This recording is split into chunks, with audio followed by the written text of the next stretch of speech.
Hi guys, we're going to be in Daniel chapter 1 today.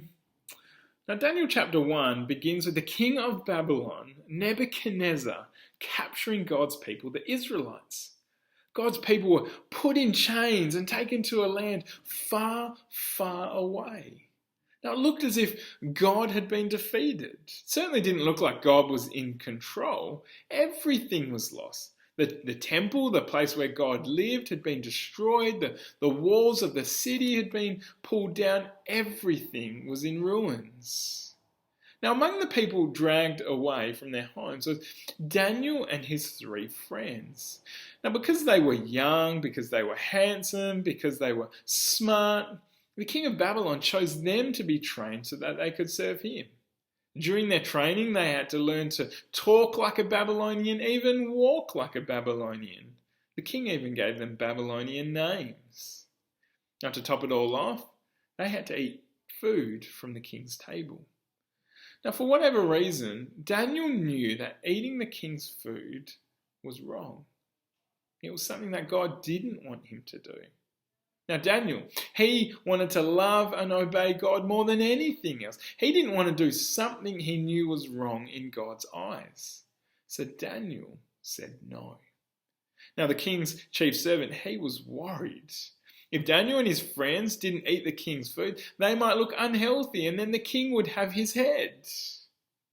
But Daniel asked the chief servant to do a test. He said, "Let us eat nothing but vegetables and water for 10 days. Then test us. See if we're healthy or not."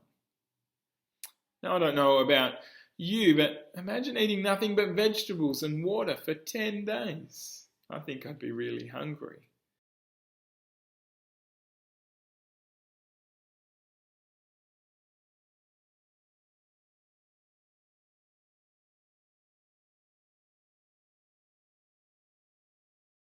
Well, Daniel chapter 1 isn't about learning to eat your vegetables.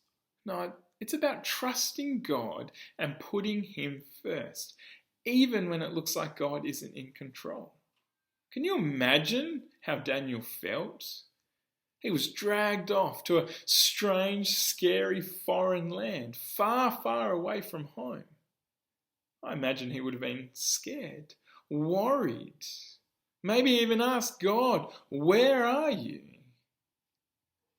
Even though it didn't look like God was in control, Daniel still trusted God.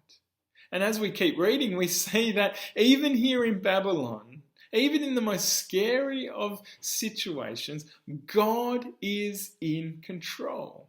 God is large and he's in charge. That's why no matter what, Daniel said yes to God. Daniel put God first. Daniel didn't want to do anything that he knew was wrong in God's eyes. Now, sometimes it's hard to say yes to God and no to the things that God doesn't want us to do. I wonder when you find it hardest to put God first.